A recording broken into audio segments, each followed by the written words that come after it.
So Candace Owens is basically reacting to some of her old videos that kind of went viral.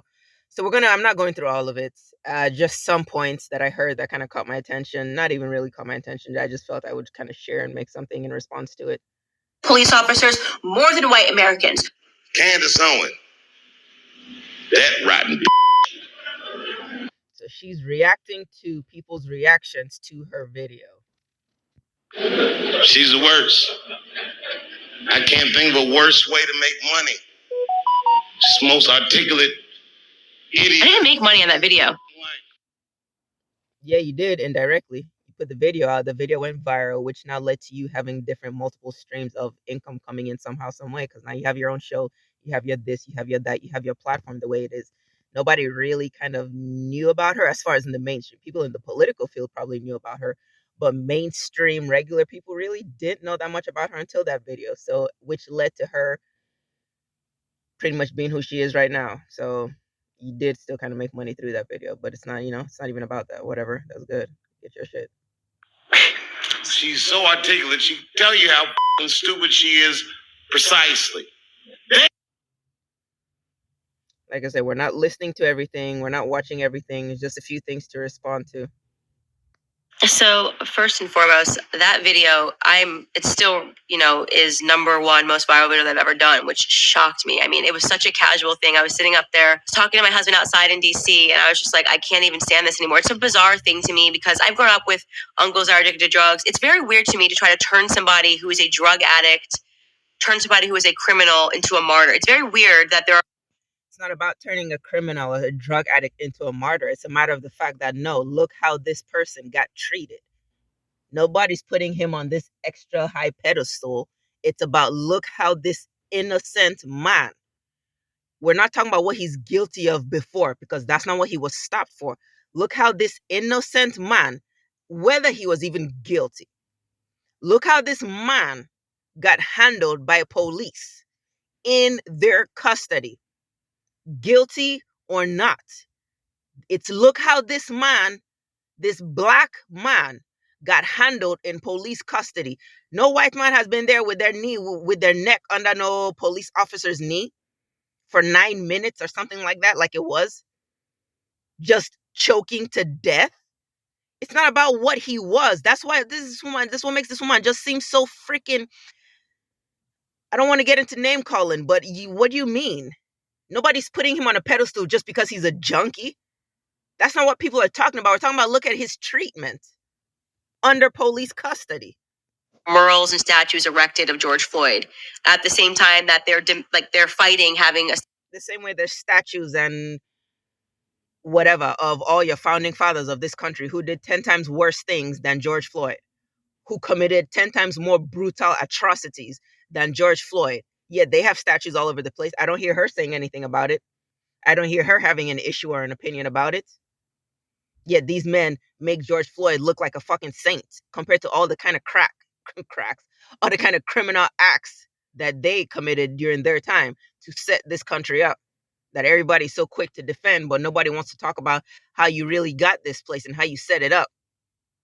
But George Floyd is a criminal, so therefore shame on him. But all the people she worships and praises as the great founding fathers of this country all did 10 times worse. So it's like, what are you talking about, lady? If you want to love white, just say you love white, period. Because they're white, not for no other reason. You just love white because they're white, and that's it. Because your argument contradicts itself. Statue erected of Clarence Thomas. It is really a symptom of how cancerous the Black community has become. So I'm talking to my husband about it. I'm just like, this is ridiculous. I'm not going to allow this lie to make its way around the world. And I just ranted. Literally, I was sitting on the floor in our guest bedroom, and I just ranted. Felt like it was a blank. Went upstairs. I think I took a nap, and the video went viral is an understatement. 100 million views. It was insane. It was everywhere. People contacting me from Turkey, from the UK, from Australia. I mean, celebrities everywhere were contacting me.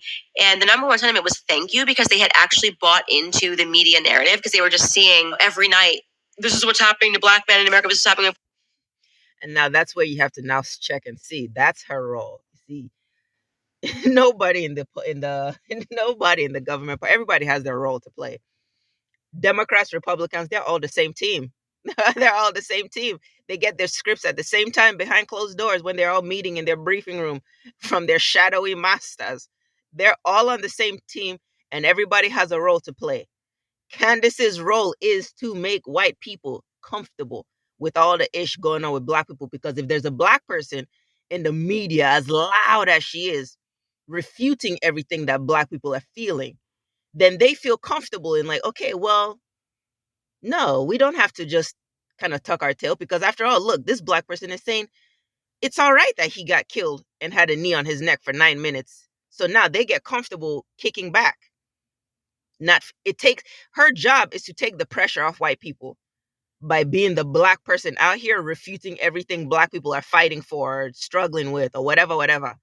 I'm not pro Black Lives Matter, but as far as just the black struggle, so I'm not talking about the BLM struggle, I'm talking about just the black situation in America, and people rioting for reasons, people looting for reasons. I don't give a dang. Just tear the shit up. That's the goal. If black people cannot be treated accordingly, then nobody should be able to just live in peace in this country. That's as far as I'm concerned. We come too far. Black people have been begging for too long. At this point, Bob Marley says it seems like total destruction is the only solution. I'm not mad at nobody that wants to go out there and just tear shit up for the hell of it. F the PC, F whose feelings get hurt, F how white people get uncomfortable by it. White people have no problem tearing other people's stuff up to get what they want. But when people decide to turn around and tear their stuff up, all of a sudden it's everybody's a barbarian. Everybody's a barbarian all of a sudden. Her role is to let white people not feel so guilty and not feel so much shame for the situation, because there's a black person out there loud in everybody's face on every news program, on every state, everything, whatever. She's just so loud with her message to always say, why are black people feeling the way they do? See, white people don't want to say it, whether they're comfortable or not. But if a black person is out there saying, hey, this is not how we're supposed to be, then white people can be like, oh, okay, right? This isn't what should be going on. So what if his knee was on his neck for only 10 minutes?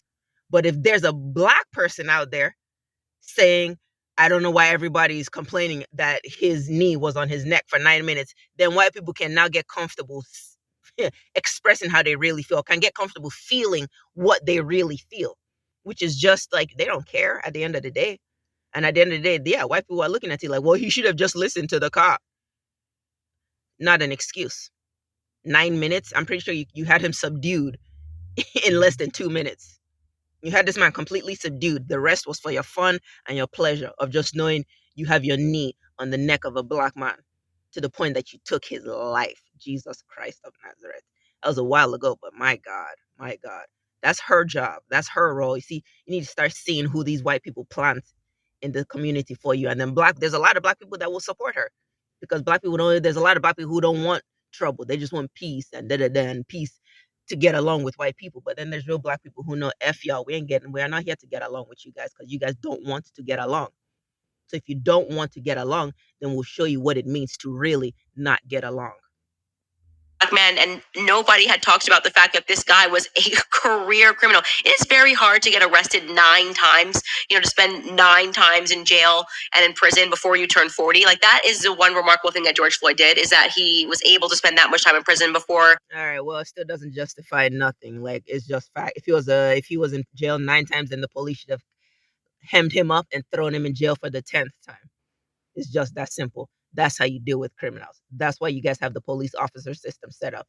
That's why you have the judicial system set up. So you're not just out here killing criminals. No, you're actually dealing with them. If he had been arrested 9 times, well, then guess what? That should have been his 10th time. This concept of black people want to martyr criminals. It's not a matter of martyring criminals. It's a matter of right is right, wrong is wrong, dude. There's a whole bunch of criminals. That's why the criminal justice system is supposed to exist. That's why there's prisons and jails and all this. This is where, quote unquote, criminals are supposed to go. Not get dead by knees on your neck for no reason, because somebody just wants to chill on your neck, forgetting he's a cop and he has rules to his shit, to his stuff. He has regulations that he's supposed to carry out as to how to execute bringing a criminal inside. You're not just supposed to see a criminal on the street and just think you can just shoot them or kill them for whatever. That's not how your quote unquote justice system is supposed to work. So to say, why are black people martyring a black man who's a criminal, it has nothing to do with his status in this world. But it's amazing how you say black people want to put criminals almost on a pedestal, but yet all the people she considers heroes and great noble men, aka the founders of America. She'll be the first to say these were brave men, constitutional men, noble men. They fought for this country, they died for this country. All these people were criminals. All the people who started this country were criminals. So how can you have so much faith and love for this country and the people who started it? It's not just, oh, she loves the country today. No, she loves this country in and out, stands by the Constitution. The Constitution was written by a bunch of criminals. The kind of criminals that will make a man like George Floyd or whatever his name is at this point, will make him look like a saint. And I'm not saying whatever to his name because it's not even about him at this point. We way past that at this point when it comes to in America. That happened, what, 2 years ago, however many years ago. The point is, how can you sit there and say we shouldn't feel anything for what happened to him because he was a criminal? But all the men who's trying to stop cursing, I was about to get vulgar and say she needs to get off there, you know what? But all these white men that this woman cannot stop praising and worshiping and just giving all glory to. The Constitution she stands by so strongly, these were all criminals that founded these organizations. These were all criminals and did the most brutal acts of criminalism. That's not a word, but I'm making it a word. Did the most violent acts of criminal nature that you can't even fathom with your eyes, with your mind. Make him look like a saint. Because what's his criminal record? What, drugs? Or they said he did things to women, or he whatever. That's PG compared to the men that wrote the Constitution. Whether he raped 10 women, that's still PG compared to what these men did, that she considers great men, brave men, founders of America. They wrote this great Declaration of Independence. These men were savages. It's okay for her to martyr them, but oh, a black man who died irresponsibly at the hands of an irresponsible, quote-unquote, law officer. Oh, we shouldn't feel no type of way. Why? Because he sold drugs or he smoked drugs. Oh, but we should love the ones who wrote the Declaration with ink, with blood just dripping on their hands. Probably wrote it in blood ink. So it's the hypocrisy, and it's like, are you even thinking before you speak sometimes? That's enough of this chick I can swallow, you guys. I just wanted to share this video and this reaction.